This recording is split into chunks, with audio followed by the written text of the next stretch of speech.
Bismillahirrahmanirrahim. Assalamu alaikum students. Hope so you all are fit and fine. We are going to start our next lecture, lecture number 2 of Computer Science of class 10th.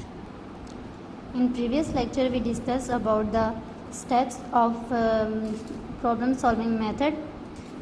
Now our topic is analyze the problem. At this stage the problem is decomposed into sub-problem.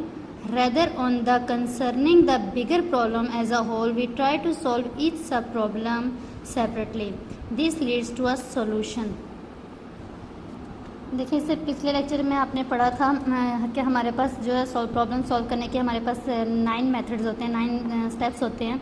उसमें से पहले 2 steps हमने पढ़े थे. सबसे पहले हम अपना प्रॉब्लम को आइडेंटिफाई करते हैं, फिर हम यूज़र की क्या रिक्वायरमेंट्स होती हैं उसको डॉक्यूमेंटेशन फॉर्म में लिख लेते हैं, फिर हम अपनी प्रॉब्लम को एनालाइज करते हैं. एनालाइजिंग में क्या होता है, इस स्टेज पे हमारी जो प्रॉब्लम होती है हम वो एक जो बड़ी कम्प्लेक्स प्रॉब्लम होती है उसको मज़ीद सब प्रॉब्लम में डिवाइड कर लेते हैं. यानी कि अगर आपके पास जैसे क्वेश्चन होता है उसमें आपके पास मल्टीप्लाई, डिवाइड और at a time different signs आ रहे हों, स्क्वायर रूट आ रहा हो, ब्रैकेट में वैल्यूज़ आ रही हो, तो आप क्या करते हैं स्टेप बाय स्टेप करते हैं. आप हर चीज़ के प्रॉब्लम को डिवाइड कर लेते हैं सब प्रॉब्लम में. जैसे आपने पहले ब्रैकेट वाला पोर्शन सॉल्व किया, फिर आपने प्लस वाला पोर्शन सॉल्व किया, फिर उसके बाद आपने माइनस वाला प्रॉब्लम सॉल्व किया. तो इस तरह से आप मतलब डिवाइड हो जाता है आपकी प्रॉब्लम. या फिर आप एक अगर कोई डिश रेडी कर रहे होते हैं तो उसमें से डिफरेंट चीज़ें आप जैसे उसमें कोई एक आपने फ्रेश क्रीम यूज़ करनी हो तो आप फ्रेश क्रीम का जो है मादा अलग रेडी करते हैं. और अगर आपने जो है उसी तरह कोई और ऊपर टॉपिंग वगैरह करनी हो तो उसके लिए आप अलहदा से उसका मादा तैयार करते हैं. यानी आप एक बड़ी प्रॉब्लम को सब प्रॉब्लम में डिवाइड करके उस सब प्रॉब्लम को जो है आप सॉल्व करते हैं. फिर इस तरह से आपकी वो जो कॉम्प्लेक्स प्रॉब्लम होती है वो सॉल्व करने में ईजी होती है. तो एनालाइजिंग द प्रॉब्लम हमारे पास क्या है, वो स्टेज है जिसमें हम प्रॉब्लम को क्या करते हैं, डिवाइड कर देते हैं सब प्रॉब्लम में. फिर हम वो जो बिगर प्रॉब्लम होती है वो जब सब प्रॉब्लम में डिवाइड हो जाती है तो हर एक को सेपरेट सॉल्व करते हैं. और सेपरेट सॉल्व करने के बाद हमारे पास सिंपल सोल्यूशन उनके आ जाते हैं. देन उनको कंबाइन करने से हमारे पास पूरी प्रॉब्लम का सोल्यूशन फाइंड हो जाता है.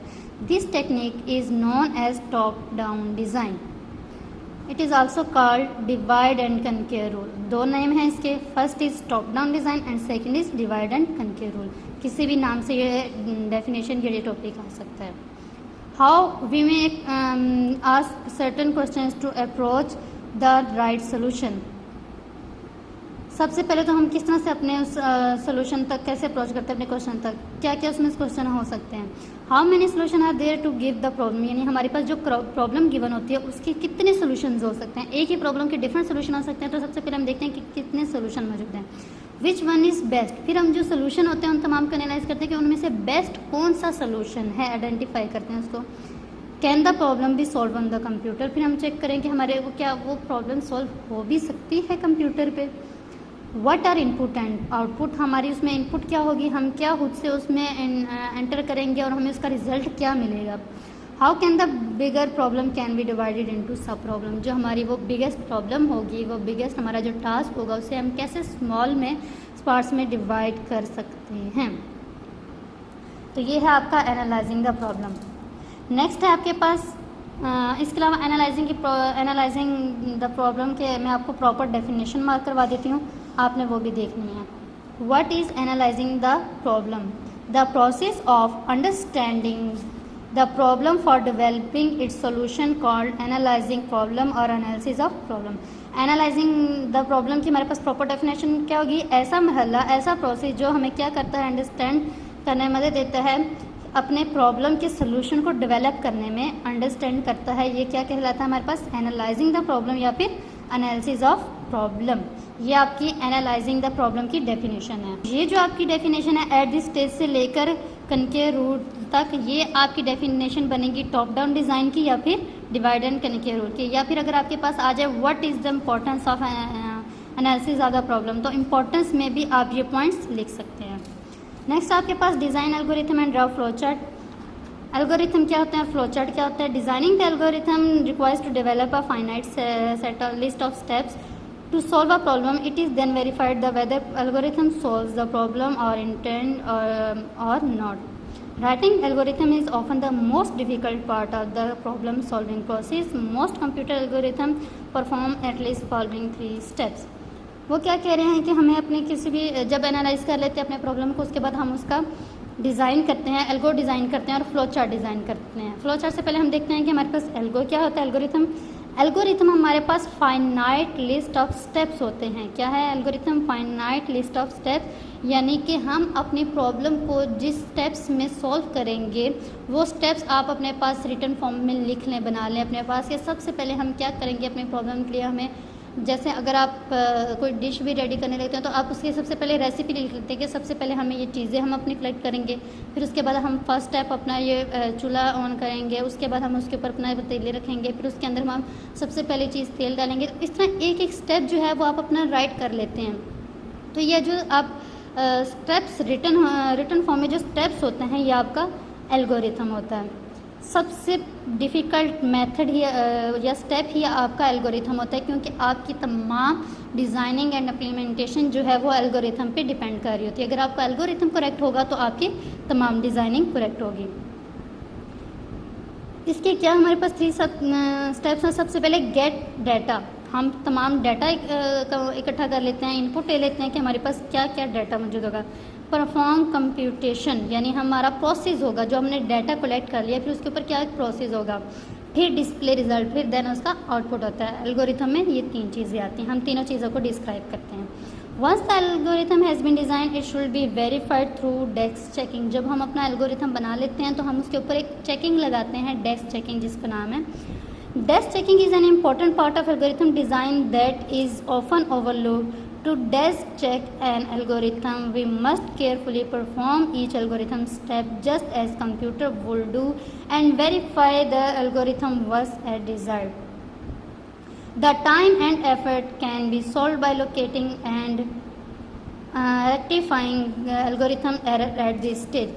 हम डेस्क चेकिंग क्यों करते हैं कि हम अपने एल्गोरिथम को देखते हैं कि आया हमने जो अपना एल्गोरिथम कंप्लीट बनाया है उसके हर एक स्टेप को चेक करते हैं। उस स्टेप को चेक करने से अगर हमारे पास कोई एरर आ जाता है, हमें पता लग जाता है कि इस पॉइंट पे हमारे पास कोई प्रॉब्लम आ रही है, ये यहाँ से इसकी इनपुटिंग नहीं होगी या इसके प्रोसेस में कोई मसला आ रहा है, तो वो हम ईज़िली वहीं पर जो है पहले ही सॉल्व कर लेते हैं। हम अपने एल्गोरिथम को दोबारा चेक करके ठीक कर सकते हैं।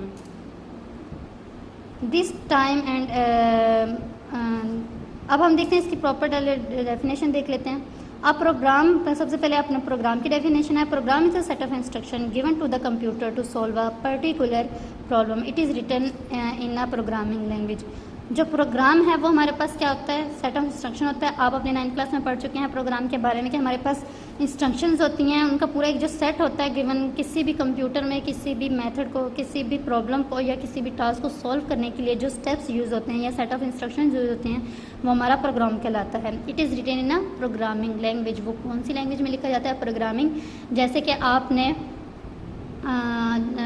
इसके कुछ लैंग्वेजेस पढ़ी थी चैप्टर 1 में, 9th में, उनमें आपने बेसिक, फॉर्ट्रन, जावा, C++, इनके सब का इंट्रो पढ़ा था। वो तमाम हमारी प्रोग्रामिंग लैंग्वेजेस हैं, तो उनके में सिंटैक्सेस वगैरह यूज़ होते हैं, डिफरेंट साइन यूज़ होते हैं, तो वो क्या है आपकी प्रोग्रामिंग लैंग्वेज और उस फॉर्म में आपका प्रोग्राम लिखा जाता है। अब डेस्क चेकिंग की प्रॉपर डेफिनेशन क्या है? Desk checking is the process of care looking observing the working of an algorithm on the paper for some test data. Algorithm is provided a variable set of input for which the output examined. क्या है desk checking? जो हमारे पास ऐसा एक process है जिसमें हम क्या करते हैं, केयरफुली ऑब्जर्व करते हैं वर्किंग, किसी भी एल्गोरिथम की वर्किंग को चेक करते हैं कि हमारे एल्गोरिथम का जो पहला स्टेप है वो परफॉर्म करने से क्या होगा, सेकंड परफॉर्म करने से क्या होगा, थर्ड स्टेप करने से क्या होगा। हम तमाम अपने स्टेप्स को चेक करते हैं एल्गोरिथम के, जो हमने अपने पेपर पे राइट किया होता है उनको चेक करते हैं पेपर पे फॉर सम टेस्ट डाटा। अपने डाटा को टेस्ट करने के लिए एल्गोरिथम जो है वो हमारे पास सेट ऑफ इनपुट होता है, तमाम उसमें इनपुट ही होता है, जिसके बाद हम एग्जामिन करते हैं कि हमारी आउटपुट उससे क्या निकलेगी।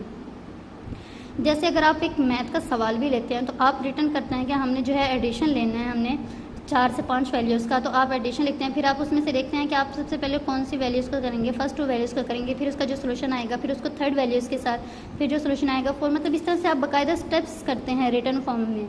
तो एल्गोरिथम भी आपका इसी तरह स्टेप्स होते हैं, फिर आपको उनको चेक करना होता है कि आपका हर एक स्टेप चेक ठीक है कि नहीं।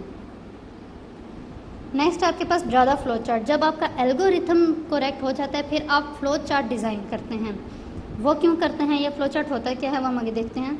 After designing the algorithm the next step is to draw a flow chart. Design करने के बाद एल्गोरिथम में जो हमारे पास स्टेप्स होते हैं वो पूरी एक्सप्लेनेशन गिवन होती है उसमें, यानी कि आप ये कह रहे हैं कि इंग्लिश वर्डिंग में या जिस भी लैंग्वेज में आप कह रहे हैं वो वर्डिंग में हमारे पास स्टेप्स मौजूद होते हैं, जबकि जो फ्लो चार्ट है वो हमारे पास किस फॉर्म में होता है। Flow chart in fact map the algorithm to a pictorial representation which help in understanding the flow of control.